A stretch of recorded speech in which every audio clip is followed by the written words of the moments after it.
E vamos analisar mais em detalhe estes dados com a ajuda de Cátia Pontedeira, da União de Mulheres Alternativa e Resposta, que se junta a nós por videochamada. Boa noite, seja muito bem-vinda. O ano ainda não terminou e a verdade é que já estamos a aproximar-nos do total de mortes do ano passado. O que é que está por detrás deste volume de assassinatos?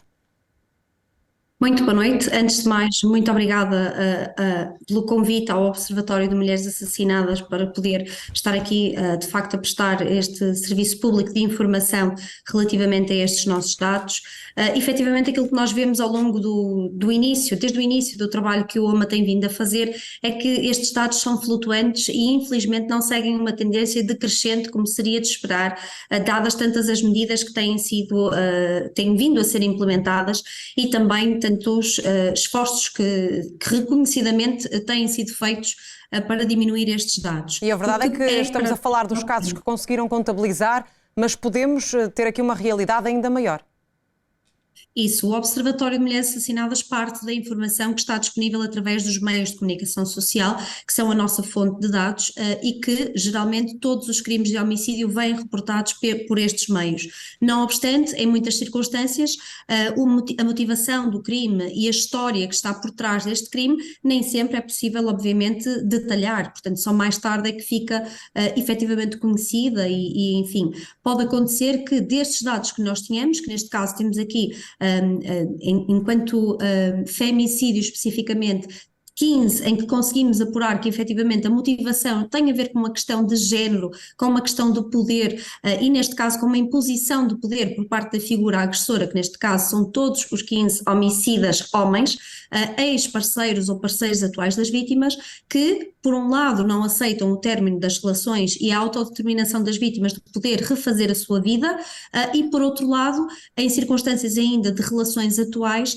tivemos vários casos em que de facto a questão se prendeu com a tentativa de separação por parte da vítima e uma não aceitação novamente por parte do agressor. E revelam nestes casos que há muitas mulheres que já tinham histórico de ser vítimas de violência e também alguns familiares ou vizinhos que saberiam do histórico de agressões. Estamos a falar aqui de alguma desculpabilização da violência por parte também da sociedade? Da sociedade. Este, de facto, é um padrão que há muitos anos temos vindo a alertar. Portanto, esta violência doméstica não pode ser mais encarada como um problema que só acontece dentro de quatro paredes, porque, na verdade, acontece visivelmente e publicamente à nossa volta. E, portanto, existe, de facto, essa desculpabilização, muito numa lógica de que esta é uma realidade distante de todos nós, não é? Que não acontece por perto de nós, porque a centralização enfim, da nossa história de vida às vezes tem esta tendência de pensar isto só acontece às outras pessoas e muitas vezes isto traduz-se numa incapacidade da sociedade, e agora refiro-me especificamente a familiares, a amigos, a conhecidos que tenham conhecimento desta situação de violência, muitas vezes não lhe dão a devida relevância ou a devida importância em relação à sua gravidade e ao potencial impacto que tem na vida das vítimas, que, como vemos, pode ter até um potencial letal. Mas não só, o vosso relatório também tece críticas às entidades jurídicas e às autoridades. Em que sentido, Cátia?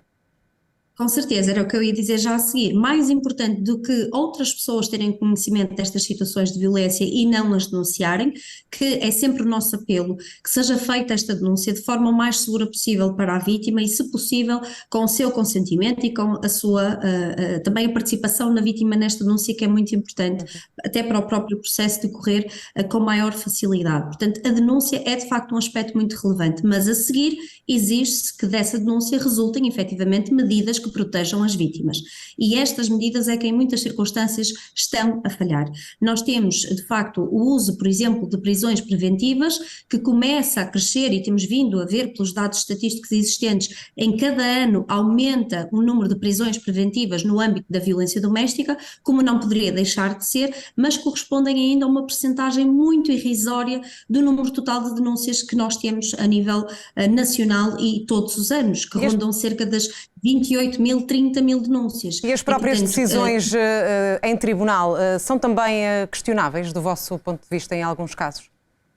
aquilo que nós podemos dizer enquanto Observatório de Mulheres Assassinadas, daquilo que nós temos conhecimento da decisão, é apenas aquilo que vem veiculado pelos meios de comunicação social. E aqui é também importante e muito alarmante dizer que é fundamental que continuemos a divulgar a decisão judicial que foi imposta a estes ofensores, para que a sociedade não acredite, e que não seja obviamente verdade, que há uma impunidade em relação a estes atos. É muito importante reiterar que há consequências para estes agressores. E aquilo que nós vemos das notícias é que estas consequências existem e que, portanto, há penas que são adequadas ao crime de homicídio que são aplicadas. Não obstante, outras investigações que nós na UMAR e nós enquanto investigadoras e enquanto, participantes de várias investigações a nível nacional e internacional, temos vindo a denotar que, não obstante não serem a maioria, portanto a maioria das decisões estão de alguma forma a fazer a total justiça à gravidade do caso, mas em algumas outras ainda é possível denotar uma certa leviandade no que diz respeito Haverá aqui um trabalho a ser feito. Pergunto-lhe também, e para terminar, se há um trabalho também a ser feito no que toca à educação, uma vez que também vemos esta desigualdade de género e esta violência de género, às vezes em situações de mulheres muito jovens, o que é que falta fazer na sociedade nesse sentido? Efetivamente, quando nós falamos de questões relacionadas com a violência de género, a resposta nunca é imediata, nós nunca vamos conseguir travar a violência de género amanhã.